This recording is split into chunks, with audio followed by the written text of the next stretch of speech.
Wassail, beautiful people.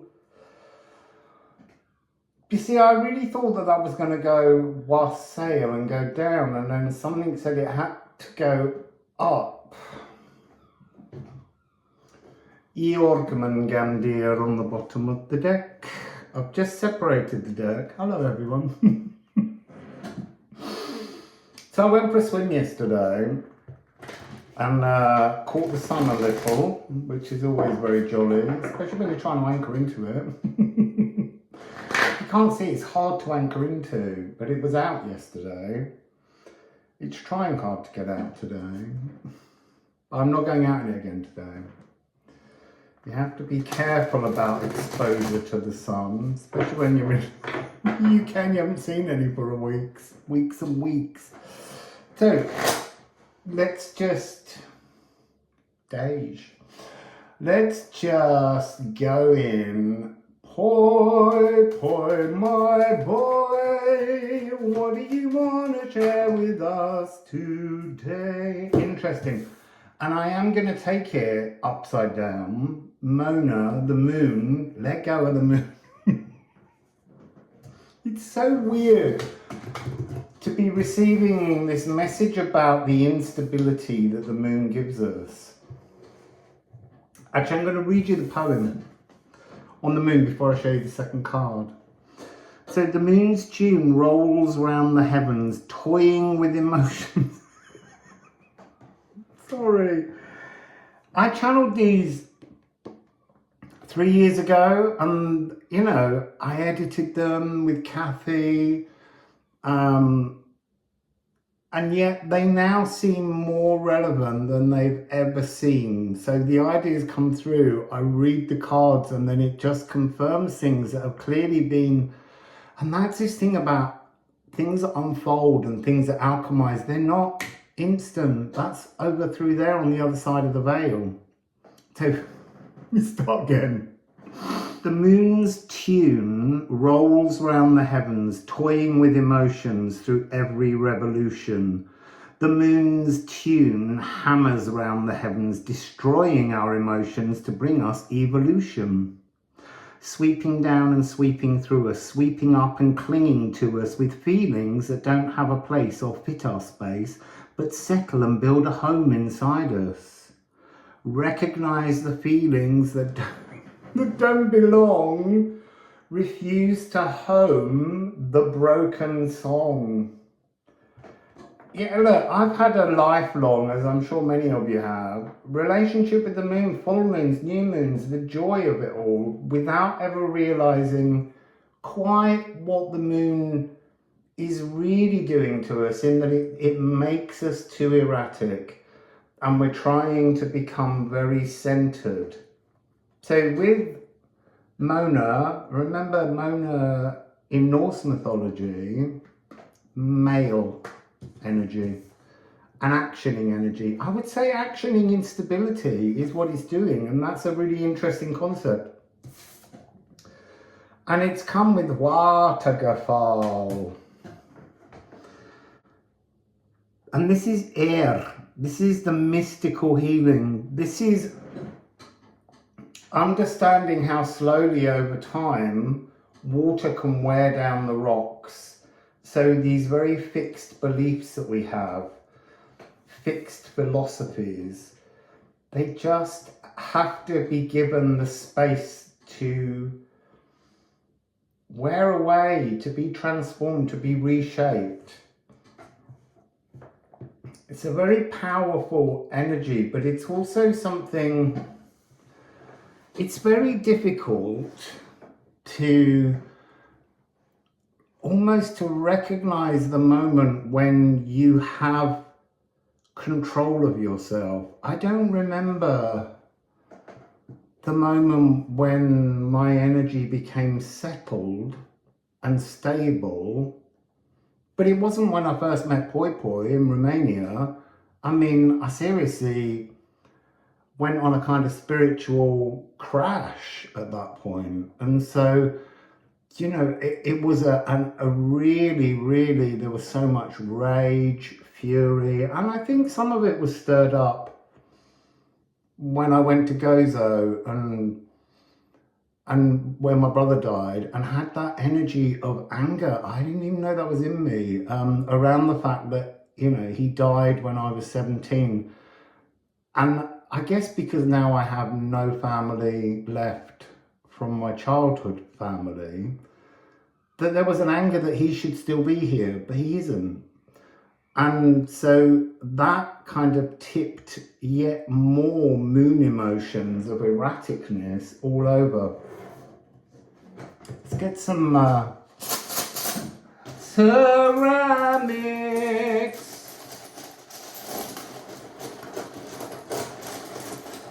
What have we got? What have we got to share? What have we got? These. Again, this one's been coming up a lot recently. Feo, it's the first rune of the Elder Thuthark. It means livestock. It means mobile wealth. But it's also a reminder of how, you know, status was determined back in the day by how many, you know, livestock, cattle, sheep did you have. I've just been listening to a story which is all about the Tudor period of Edward VI and the enclosures of common land, so the lords of the manor could have sheep, because sheep made more money than agriculture in terms of making cloth, but also how damaging it was to the hands of the weaver women who were having to spin this wool and ending up with crippled, swollen knuckles and arthritis. So there's a sense of that being a concept that has to be reviewed in our philosophy. Fairness and unfairness. And then here we have Rippian. So that's rune 50. There's something about 150. Actually, I wanted to say earlier but didn't. This is a 9 and Mona is a 12.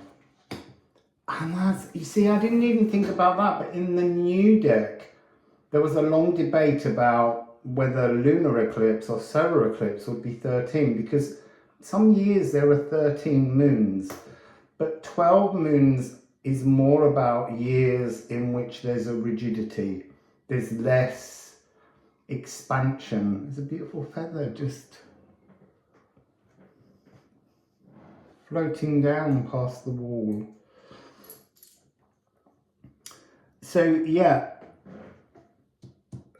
be inspired to, what do I want to say? Be inspired to embrace your mystical healing. And then here we've got Earth Masion 60. So, and that gives us a 3, 6, 9 between the 12, which is 3, the 54, which is a 9. This is the oldest metabolic pathway that we go on. To remember that we have earth wizard abilities through the natural world, through our connection with the wall of green, all the insects, all the animals. And then we have horse, get off the old path and walk the new, walk the path of empowerment. Oh, I'm getting a real sweat on here. And then it ends, look here, Ur, the aurochs, the giant bulls.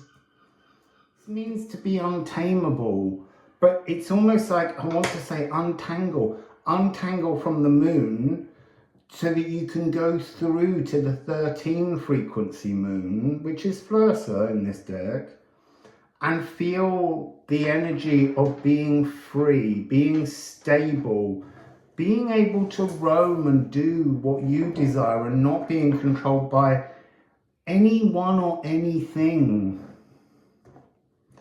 It's interesting, man's on the bottom, and that's about being an individual within a community. So, what else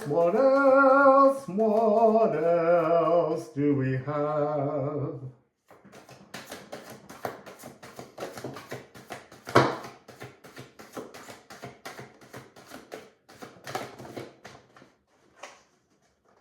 So, night. Oh, that's really interesting. Kelk is here, and I was talking earlier to Chrissy on Zit Opiyuka, and I sent her a thing, and I muddled the letters, and in a translation it was calc for chalice, so I need to have a think about that one. Night is about inner trolling, and that's almost the moon is inner trolling us. It's making us have doubts. It's stopping us from seeing our truths. It's messing with our emotions. I know this is a really troubling energy. It's troubling me, even though I have stepped past allowing, I have found this alignment. What else have we got? Treadle, the golden... Seriously. That's where we need to be. Treadling a golden pathway. Returning our divine light to ourselves and not abusing ourselves emotionally. Our inner trolls pose challenges, blocking our bridges out of the doldrums. And there's also a sudden compression that should be a lesson in depression, but it isn't. These are energies that are asking us to lift ourselves, unanchor to re-anchor, to be between the two spaces, to be shifting interdimensionally. So let's get some...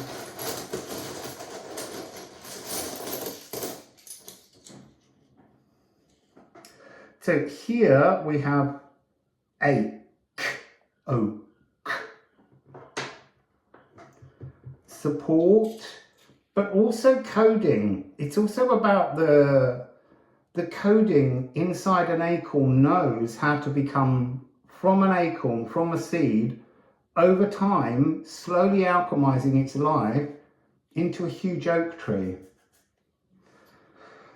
And then we have Egelshamir, which is the helm of ore.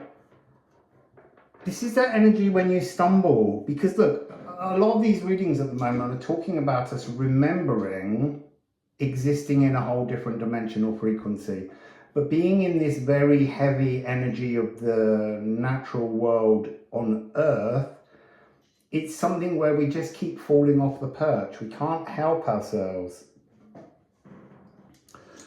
And it's get back up. At those moments when you fall down, just call in the helm of ore and just go, just get around me so that I don't allow any more of these erratic emotions to sing through, and find a way to remember. I can see you, everyone, in a space of healing, in a cosmic crystal cave. And it's like, this is the space between one physical reality that you just left, and kind of, died. You're no longer in that energy. Going into this cosmic crystal cave and having a complete frequency reset, being completely and utterly healed before you go into the next physical life. That's what I'm getting here. And then this one, just need to read the number. This is Was,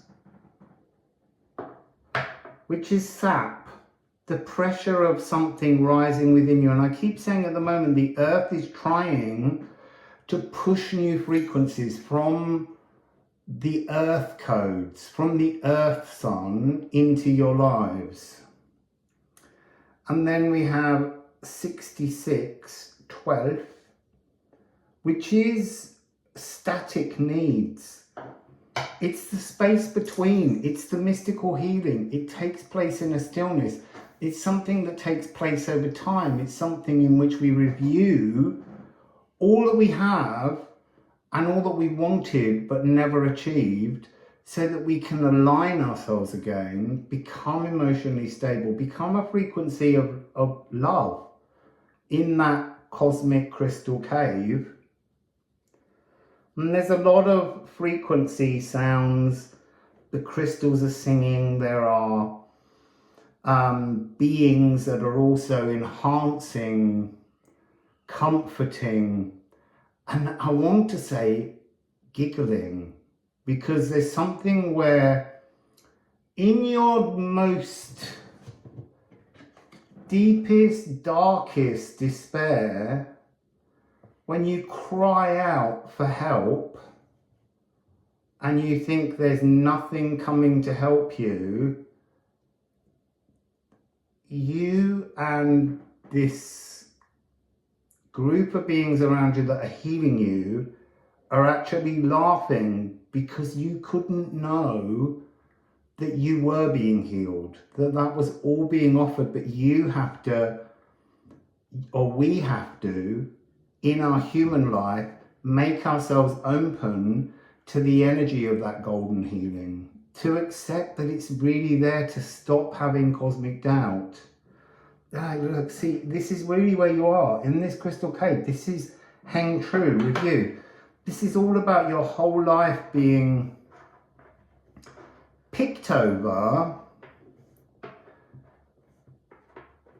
and all the difficult things being comforted in such a way that they become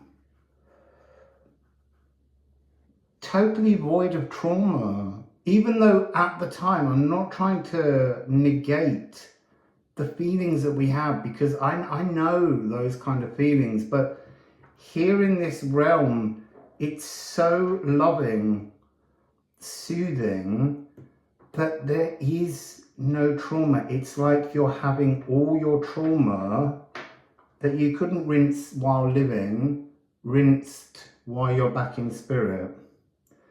And then we've got Raid going on another journey. I'm dripping sweat all the way down me. So what's interesting here is that this ache, this support, is the only white rune. All of the others are about healing, finding, returning the nutrients that had been planted in every shadow that you dealt with. I'm just going to put a couple on kelp, because that feels like a separate message. It's Liffruma. Unanchor, fill yourself with love, and anchor the love back in through the soles of your feet. Candle, again, you know, reigniting your soul, your purpose, reignition of this energy. And then 52, Brom, sweeping up. So it's like you unanchor and you rise into this space of the crystal cosmic cave. You see, this is the interesting thing. Ordinarily, you would do this between lives. This is about doing it while living in a physical life. It's not, I don't want to say it's not standard practice. It's not the normal thing. It's something we're being offered. So you're unanchoring, going high into the esoteric realms to relight your candle, your inner truth, your hermit light, if you want to look at it that way. And this will sweep away all of the, it's interesting, they're showing me to look at the difference between these two. The curve here that has some kind of distortion, and then the sharpness of the steps on the golden path, the walking in true Liffruma loving frequency, source energy. Wow, what's on the bottom of the deck? Just curious. Personal Yggdrasil tree. Ash. That's what you're working on. You're working on your own tree that grows within the cosmic forest. But it's not here as such. It's out there. You've got to reach out and imagine, think, transform, and then plant it and yourself back in the earth. Still alive. So, that's the message. Wassail.